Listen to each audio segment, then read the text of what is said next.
Welcome to the first Sunday in April. We're all the way to spring now.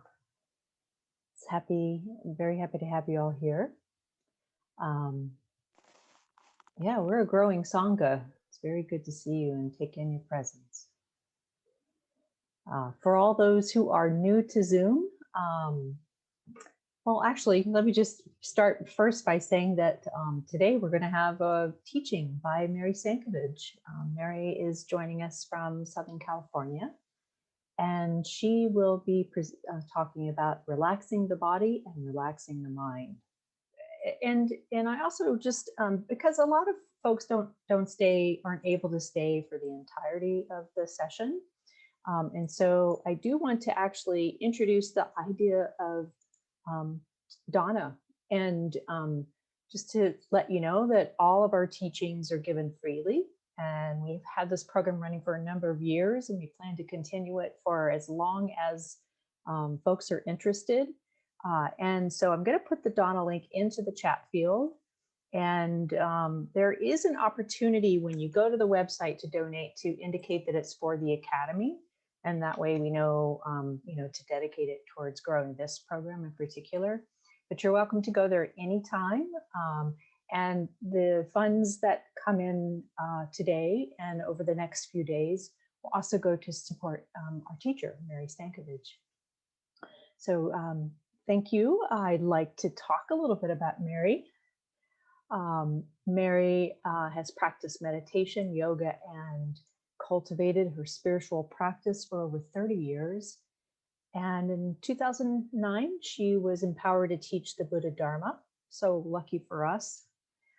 She's based in Los Angeles and teaches classes, retreats, and does individual mentoring. She's taught mindfulness at recovery centers, has co-facilitated the Year to Live groups since 2008, and has had a weekly Dharma class for over a decade.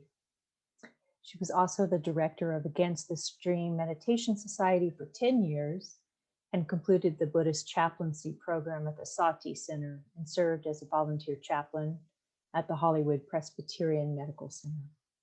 She's also served as executive director of the Mind Body Awareness Project from 2016 to 2018. And on the engaged Buddhism front, but also active, serving on the board of CLU, the Clergy and Laity United for Economic Justice. And she continues to investigate what it means to live with an undefended heart, and bringing relevancy to her teaching, and often speaks on social justice issues, and currently co-facilitates a women and whiteness group. She has a master's degree from UCLA, and also worked as an archaeologist in Syria. There are two websites on which you may find out more about Mary and all that she brings to the world of the Buddha Dharma and also to the recovery community. So I will share those with you now as well. So Mary, I'd like to bring you on and turn over the session to you, and I'll be back to help facilitate questions and comments towards the end. Thank you. Thank you so much, Robin. What a delightful introduction. So thank you so much. And hi, everyone. Yes, I am Mary Stancavage. My pronouns are she, her. I'm calling in from Southern California, Los Angeles, the unceded land of the Tongva people. And it's a delight to once again be part of the Buddhist Recovery Network's Academy. I've been doing this for a number of years, I think since it was started, but I've also been I was affiliated with Buddhist Recovery Network way back in its early days, and there's a couple of faces I see on here who I know from way back then, and that's a absolute delight and a treat. We're talking back, maybe 12, 13, 14 years. So it's nice to see that BRN is still alive and well and providing this really important community for folks to get together. And so what I'd like to do, though, is just to take a couple of minutes. Let's just settle in for a couple of moments before we get started. So just if you're comfortable, let your eyes close. If not, just allow your eyes to have a soft focus and arrive here, putting aside any plans, any memories, any other thoughts, and just come into an awareness of sitting, an awareness of being supported wherever you are. Perhaps you're lying down, perhaps you're standing.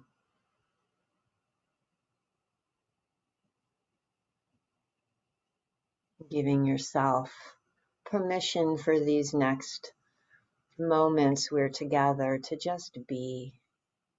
There's nothing you have to do, nothing you have to accomplish.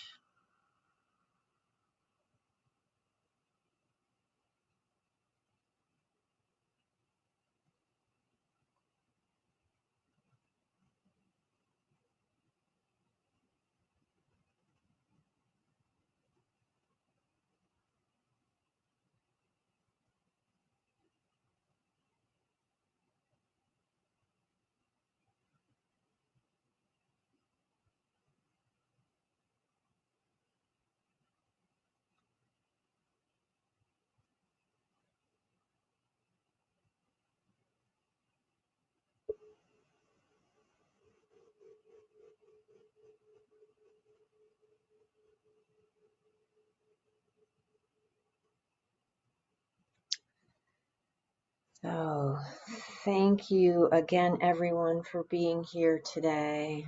Also, want to acknowledge that today is Easter, and so then maybe some of you are celebrating that. I know it's also the last day of Passover. I want to acknowledge that as well. It's nice to be here. I also have to say that I had way too much Earl Grey tea.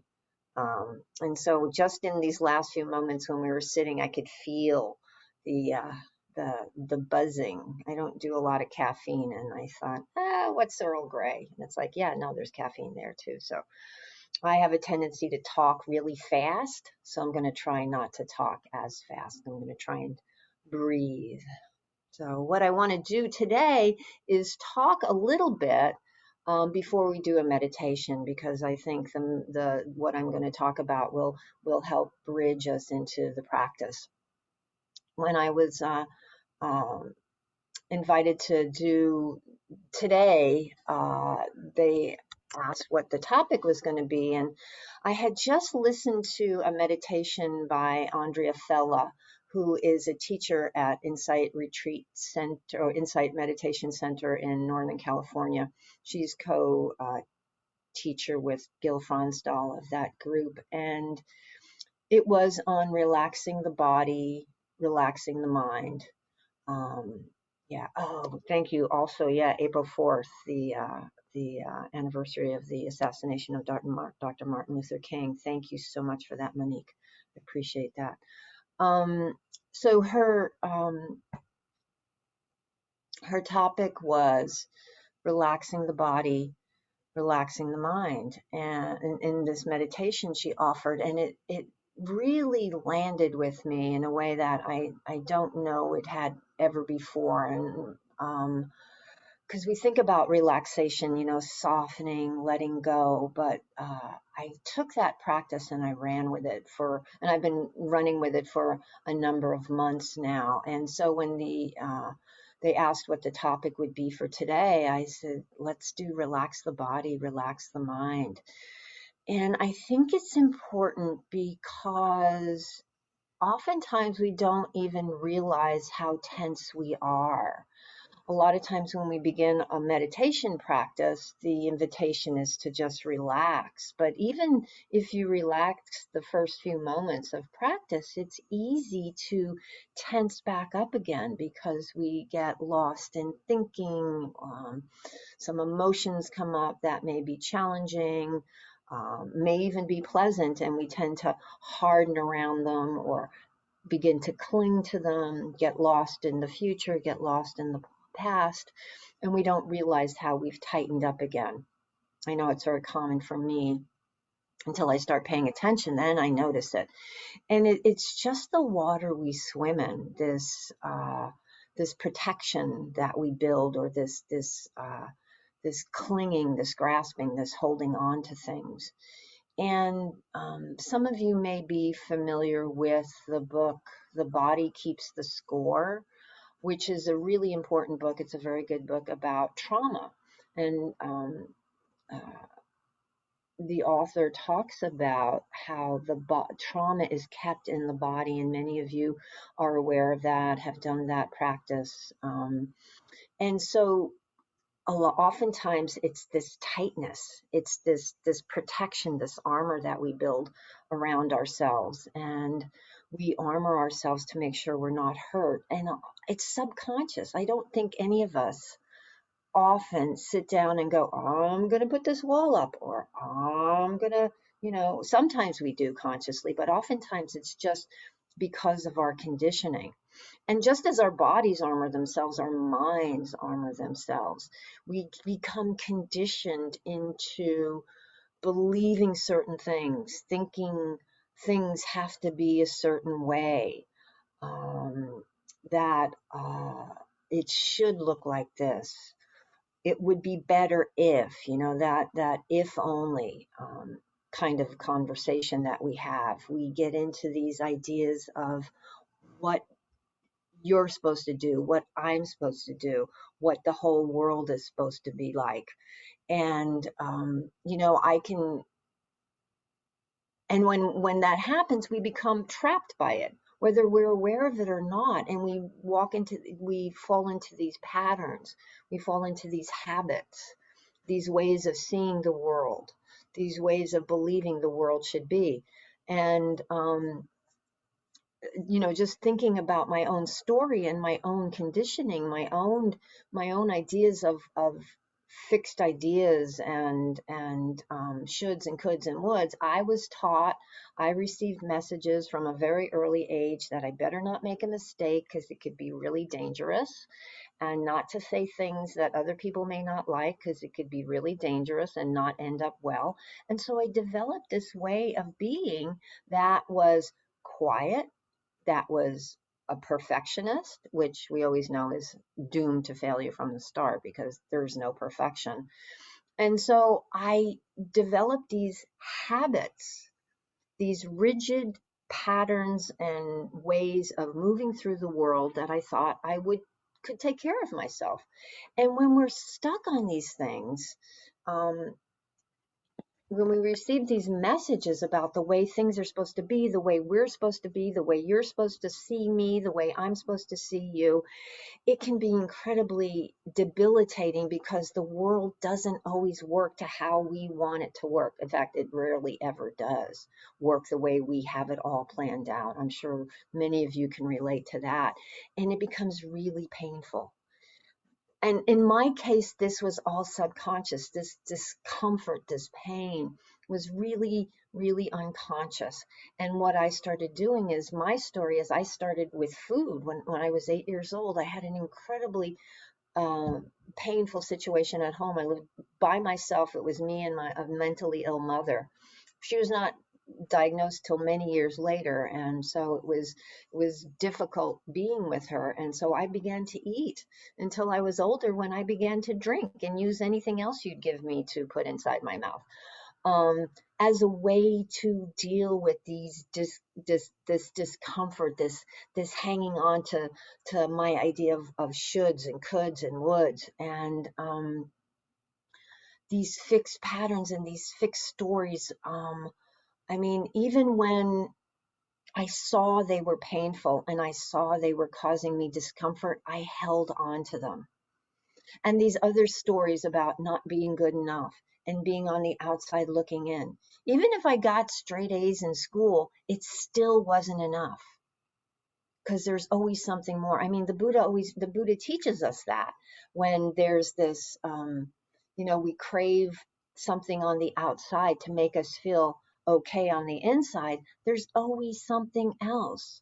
You know, that's addiction as well. One more thing, one more thing, one more thing, then I'll be okay. And we get that one thing, and it's still not okay.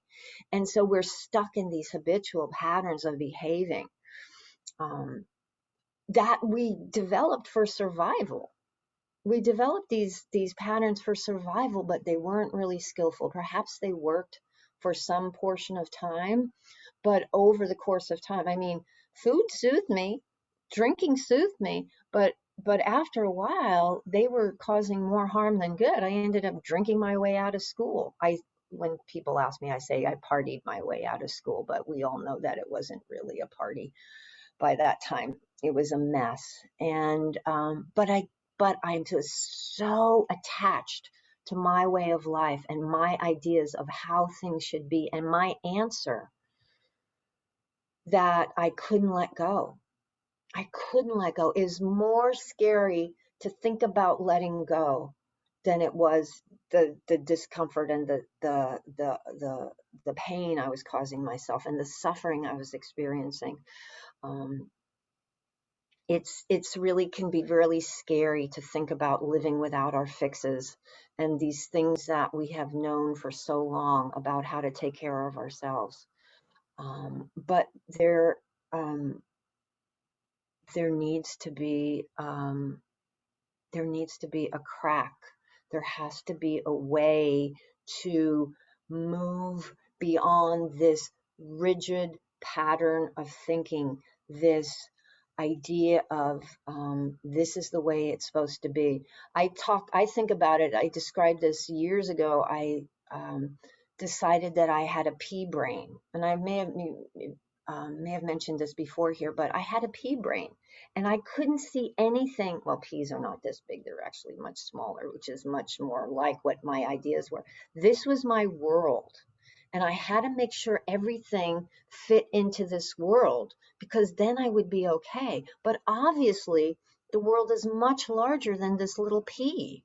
And whenever any of my experiences fell out of that, outside of this small little place, it was so painful. It was, I'm a failure. I'm not good enough.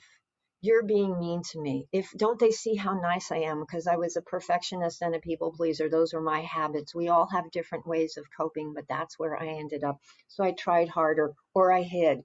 If I could live in a closet for the rest of my life, I would have been really happy because then I wouldn't have had to deal with anyone. But instead, it was like, obviously, I couldn't do that. I would have liked to, but I couldn't. And so to come out and be willing to maybe see a different way and how to let go, you know?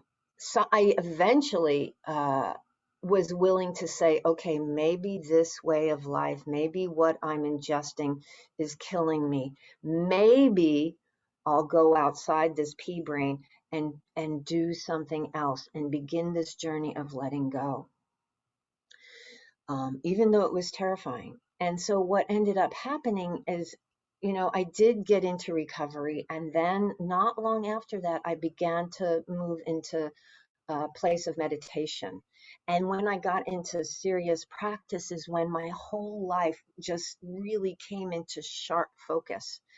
And I began to really see how I was holding on. This practice, this mindfulness, this insight practice, this vipassana for me has been absolutely life changing. Therapy as well, but supporting that is this practice of insight meditation. And because it's all about being in the present moment, it's about being willing to let go of those ideas, put it down, and be present. The question is, how do you go about that? And this is where this idea of relaxing the body and relaxing the mind comes in. When you think about relaxing the mind, or relaxing the body makes sense because if you're tight and tense, take a breath. What does mindfulness start with? breathing. Relax, let go of the tightness in your shoulders, let go of the tightness in the jaw. We can oftentimes comprehend that, but letting go of relaxing the mind, become willing to see where we're holding on to these ideas about what it's supposed to be, and be willing to relax. And we come into this relaxing the mind. It means letting go of our great ideas, our great thinking, and see perhaps something a different way. Of what we think is really happening is not actually happening. I used to say reality and my head were in two different rooms. And this practice for me, this practice in meditation, is a practice of reality and my mind and my experience joining up and actually being the same thing, because I'm letting go of the past, letting go of the future. Because when I was in these stories about what it was supposed to be, it was never the present. It was always the future and always the past. So relaxing the mind is recognizing when you're caught up in the future, caught up in the past. Relax the mind and open into awareness of what's actually happening right now. And that can be terrifying, because we've spent so much of our lives being experts at not being present, because what if this present hurts? What if it's uncomfortable? And this last week, I saw a title of an article, Lion's Roar, the Buddhist magazine, the Buddhist publication, one of the Buddhist publications sends out an email a couple of times a week, I think, with some links to articles. And one of the articles caught my eye this week, and it said, let your heart break. And if you spend your whole life not allowing your heart to break, doing everything you can to make sure everything turns out okay, that you don't get hurt, that people see you a certain way, that the invitation to let your heart break can be terrifying. But the thing of it is, when we're in that place of holding on tightly, we're holding on to an idea of should, instead of being with what is, what's really here.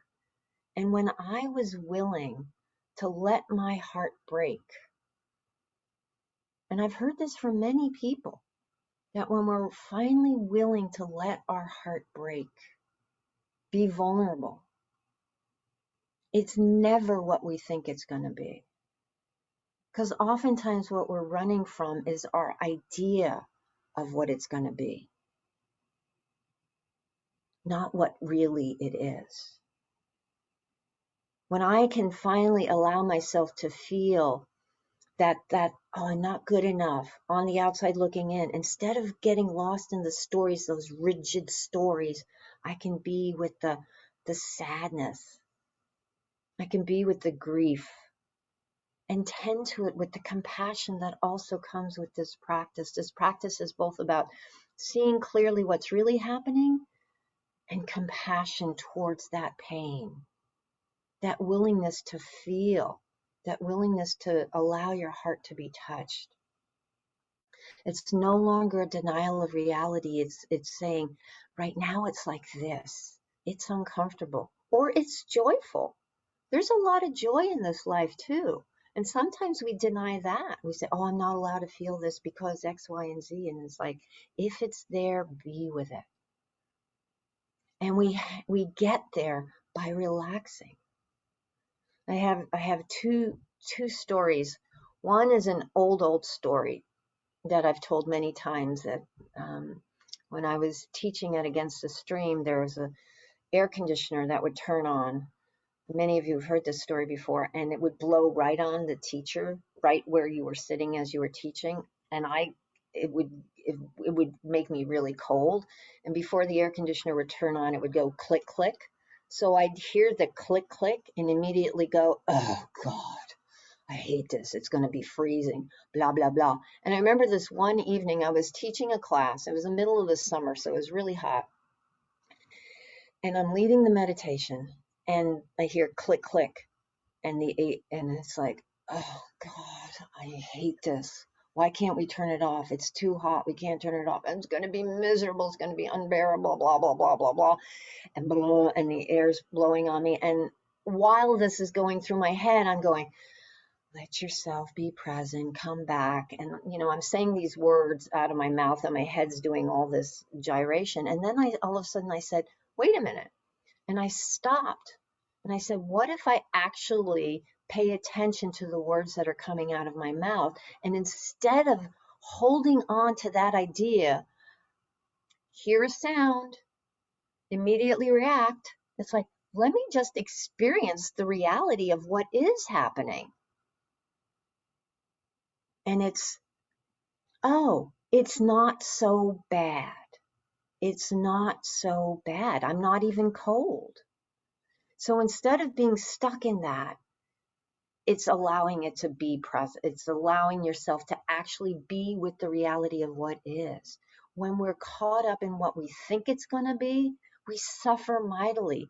And we try and beat ourselves, escape from a paper bag when we don't need to. So that's the invitation. And the other thing that I was going to think about is I had an appointment on Friday afternoon that I had rearranged my schedule for, and they called me like an hour and a half, 2 hours before and said, whoops, sorry, that was a mistake. We shouldn't have scheduled you for that.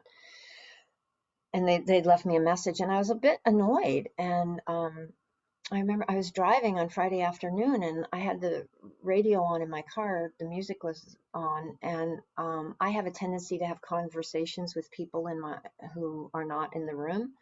And I was driving and I was having a conversation, and I was letting this person know what I thought about them. And I think I was also talking to their supervisor. And then all of a sudden I brought myself back and I went, what happened to the radio? And I realized I had turned the radio down in order to yell at this person in my head. When these are two really simple things that are so simple, but we don't even realize them when we're not being mindful. And a couple of things came over the chat this week. It just came over the chat too that I want to talk about. Is talking about letting your heart break. When you were listening to the Chauvin trial this week of the man who's the policeman who murdered George Floyd, and there's a lot of shit going on in our world. There's always a lot of stuff going on in our world, but right now it seems like the invitation is to let your heart break all the time. And to be willing to not use over it, but to touch into that is incredibly important. There's a lot of grief right now. There's a lot of mourning. There's a lot of loss. There's a tremendous amount of loss and mourning and grief happening. How do we stay tuned to that? How do we stay open to that? And take care of ourselves as well. Really take care of ourselves. So it's finding this balancing. It's finding this balancing. It's finding this place to quiet the mind. And it's like Ajahn Chah, this monk from Thailand in the last century, said, when you quiet the mind, you find it's like a still forest pool. You'd be amazed what comes to drink, what animals come to drink. When you can relax and quiet the mind, you're amazed what presents itself. Perhaps you can feel that grief. Perhaps you can feel that joy. The things that were there that you had no idea were there. They rise to the surface. And you can hold them because you don't need it to be different. When you relax the body and you relax the mind, you come into this place of awareness of what is. This place of equanimity. You move toward this ability to be with joy, to be with sorrow, and not have a preference for it to be different. Equanimity is a deep intimacy with our experience without preference for something else. But when we're rigid and tied into something, we can't. We're stuck in our thoughts, we're stuck in our habits, we're stuck in our patterns. And the invitation of this practice is to let go. And then we grab it back, and then we let go, and we do it again and again and again. And we don't do it wrong. We're practicing because this conditioning it's a lifelong conditioning. So we're not going to get over it in a night or a week or a month or a year. I've been doing this stuff for a long time, and I'm still having conversations in my head with people who aren't here. Not as long, not as bad. I don't suffer over them anymore. By now I can laugh at them. But I'm also able to be with the grief. I had, anyway, but that's an aside. But we walk through the world with embodied awareness. We feel it. We're connected with it. We can relax our minds, relax our bodies, and open fully to what's right here. Open fully to the reality, not what we think it needs to be, not what we want it to be, but what it is, with all its messiness, all its joy. And you know what? I think that's all I want to say. Let's move into a practice. I want to have a little bit of practice, and then we'll have some time for questions and answers. So take a breath as you move into, take your seat again.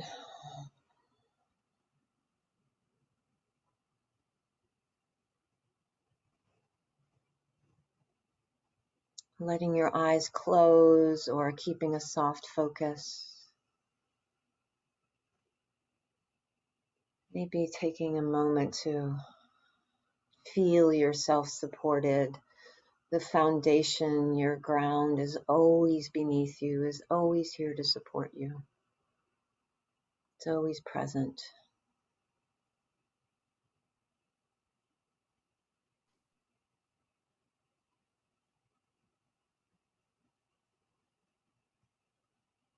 Take a few moments to relax the body, softening in those places where you might be holding some tension, starting around the face, relaxing the eyes, the jaw.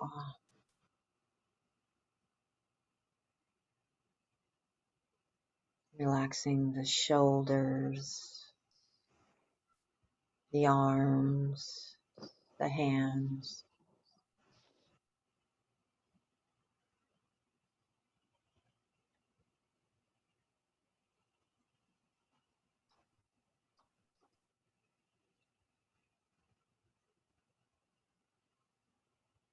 Relaxing the torso, the hips, the legs, the feet. Maybe you can relax around the chest or the belly. We hold so much in these places, it can be challenging to let go, but soften if you can. Allowing the body to breathe on its own. Relaxing the mind as well, dropping all the thoughts of tomorrow, of yesterday, and being as present as you can with what's right here. As you relax the body, you relax the mind, you open in awareness.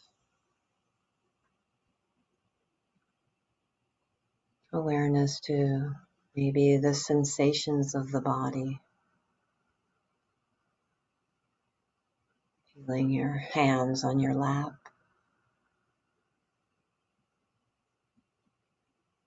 Maybe feeling your foot on the floor.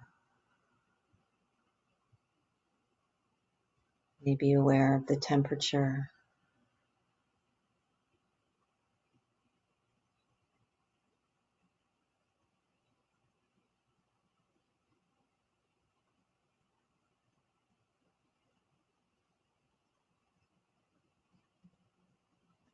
As you relax the mind, remember there's nowhere to go.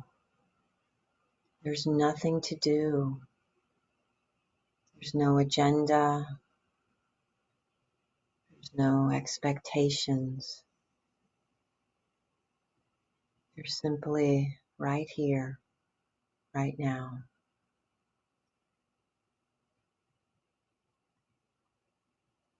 Relaxing into a kind and gentle awareness of this moment, of receptivity. Allow yourself to receive the sensations, receiving what's present.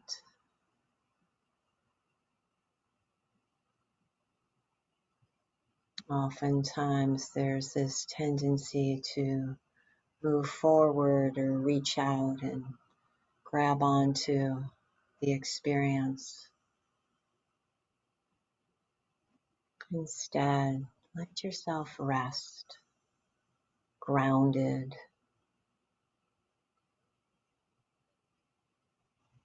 relaxed in the body. Receive whatever is here. Perhaps there are different sensations in the body, a throbbing, tingling. Maybe there's a sound. Let yourself receive the sound.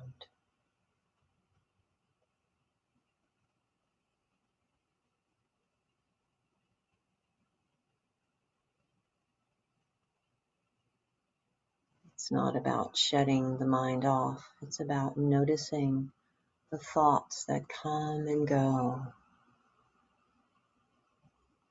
They may be familiar stories, plans, or memories.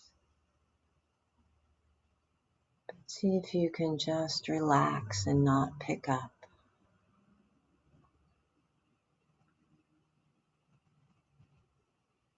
Staying as present with this relaxed attentiveness to the body, to the breath, to what's right here.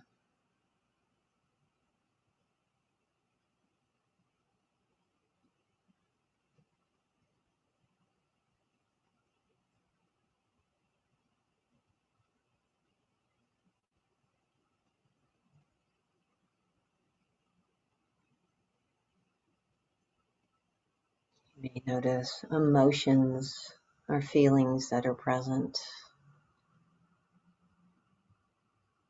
Make space for those as well. Again, watching any tendency to push or pull or fix or change.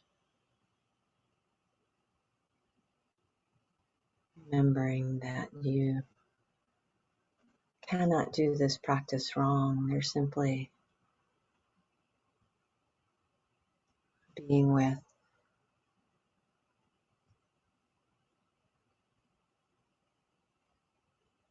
the pleasant, the unpleasant, being with the comfortable or the uncomfortable. Letting go of judgment around your experience.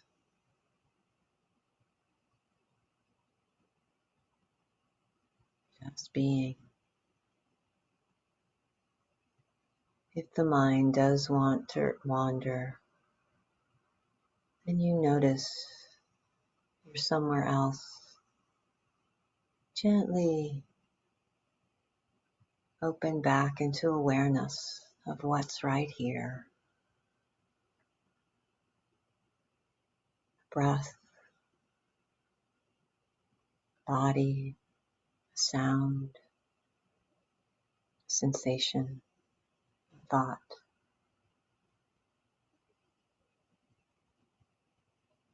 Making space for the reality of this moment.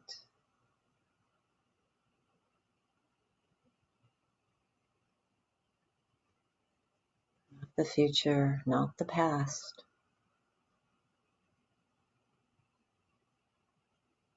Right here,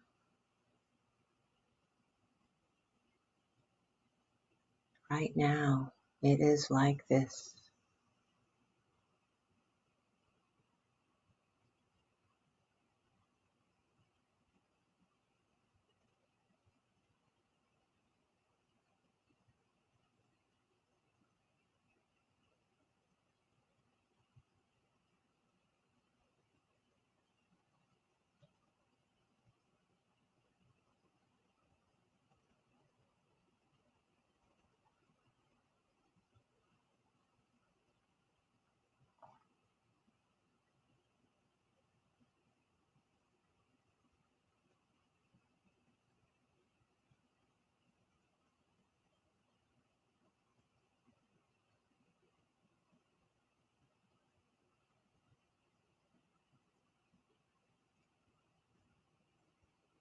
If you do find yourself getting caught up in thinking,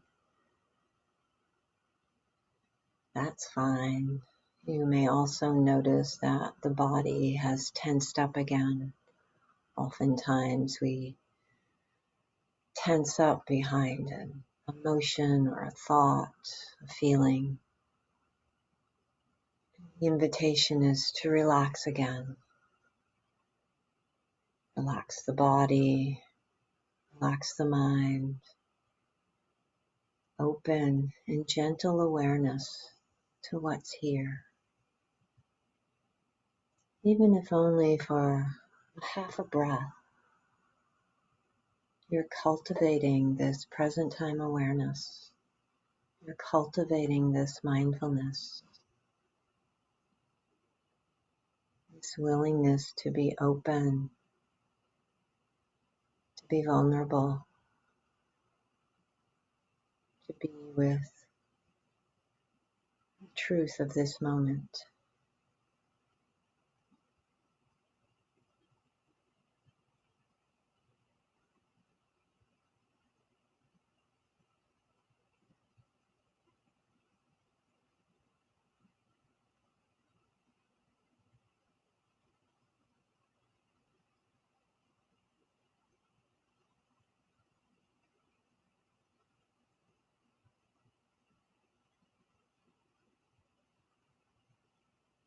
As you practice relaxing the body and the mind, you also practice softening to the difficulties, softening to those old hurts that may be present as well, cultivating the kindness and compassion that goes along with our wisdom, this wise heart that comes with our practice.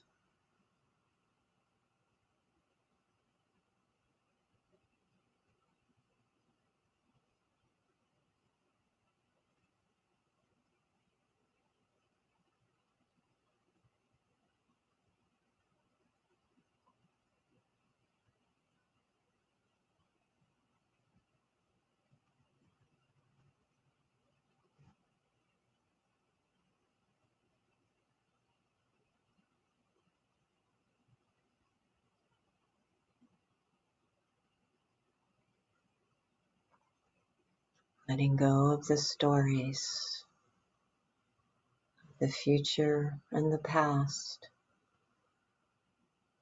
relaxing the body, relaxing the mind, open and kind awareness.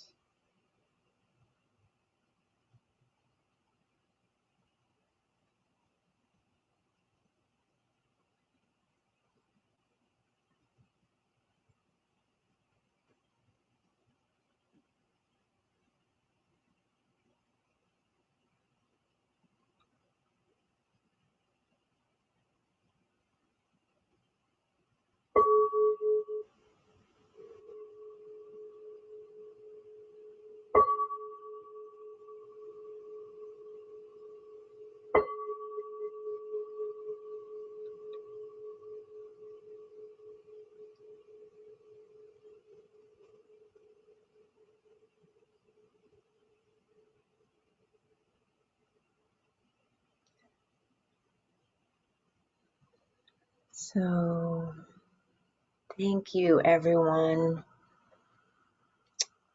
Now I think we have some time for any questions or comments or thoughts.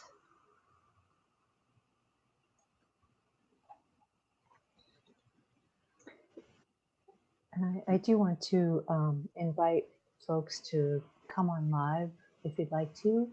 We could start with Nina. Great. Thanks, Nina. Yeah. Okay, there we go. Hi. Thank you so much for that practice and also for your teaching on it. It was really helpful. I have been really reflecting on this a lot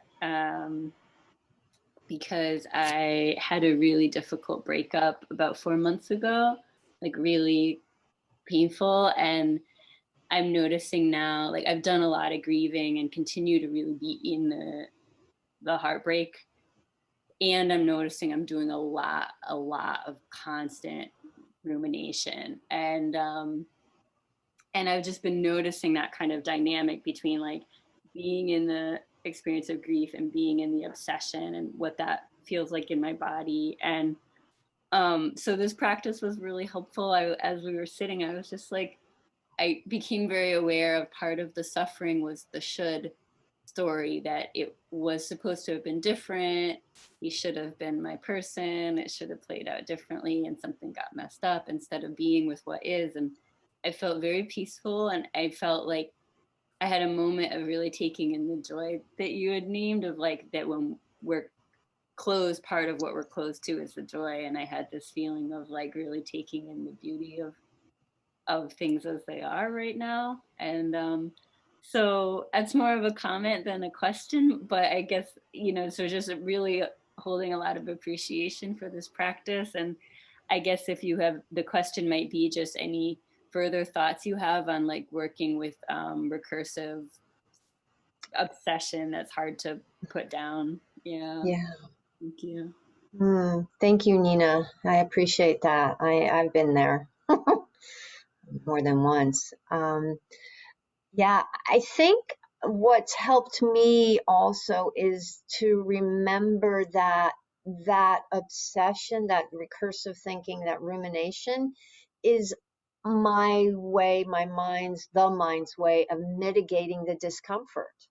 But it's not really, it doesn't really do a job.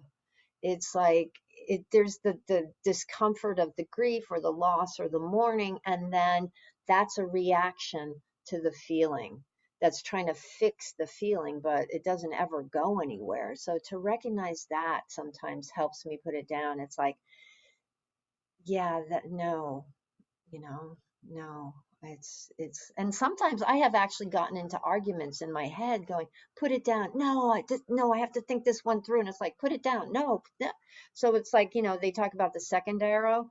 There's the second arrow, the third arrow, the fourth arrow. The second arrow is there's the pain, the discomfort of the experience, and then the story about it, and then the judgment of the story, and then the story about the judgment of the story. And so it can just, the papancha, the proliferation of thought. And so just the willingness to let go, bring that effort, and, wise effort, seeing what's unskillful, being willing to put it down. It takes practice. It takes practice. So thank you. Yeah. Anybody else? That's great. Thanks so much. Thanks. I'm going to put this on gallery view for a second in case we need to see some raised hands. If there's a hand raised.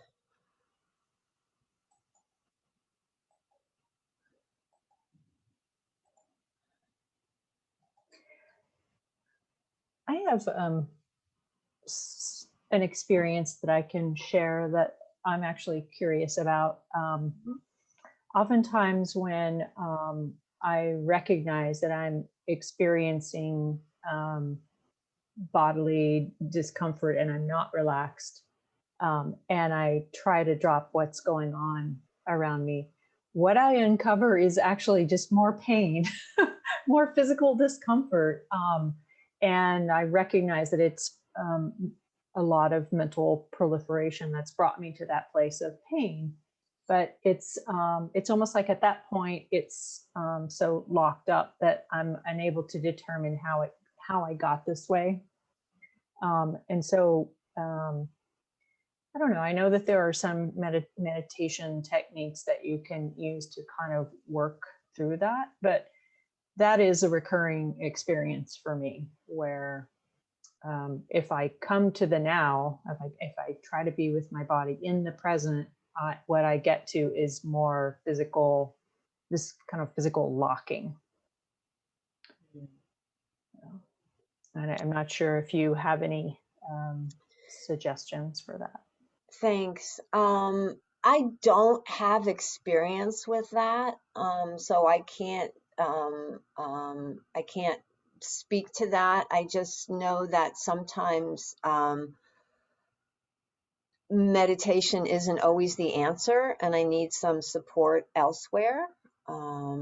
Like I had to go to therapy. Meditation helped me see that I actually needed some additional support to deal with the trauma of my growing up. I couldn't just deal with it on the cushion, but it became a support.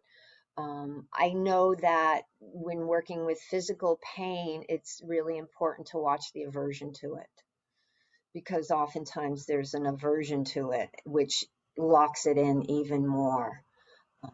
That's kind of, I don't want to speak from non-experience, but so I don't know if anyone else has some wisdom around that. Thank you, Stanley. And thank you, Mary. This invitation to relax and experience openness and mindfulness, it really comes out when this idea of letting go and of our stories of self and all the things that should be. Very much appreciated. Thank you. Thank you. I wanted to just put Mary's website up again and remind folks that you lead a meditation and have been leading a morning meditation online throughout the pandemic. And perhaps much longer. I'm not sure how long, but every morning. Yeah, 53 and a half weeks we've been doing it. Right. Wow. Yeah, that's super. Yeah, and you have other classes as well, a couple of days a week, where folks can find you if they're not accepting invitations from us and other groups. So I invite you all to go out and sit with Mary. And we've actually begun a program too with the Buddhist Recovery Network, where every Wednesday from 5:30 to 6:30, we are introducing it. There is a recovery meeting, so it's kind of a circular offering of the kinds of recovery meetings that we have out there. And so we invite you to go to the website, BuddhistRecovery.org. You can check out the Academy page, the meetings page, and that we're growing our programs. So I'm going to put a few links up into the chat as we close here, and just remind folks that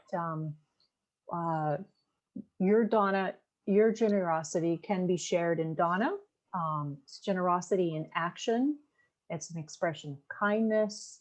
It's one of the ways that we practice, and it certainly will benefit the recovery community as we grow our programs and we continue these, and it will benefit our teacher, and that invitation is there always. Thanks for offering this opportunity to share that link with you.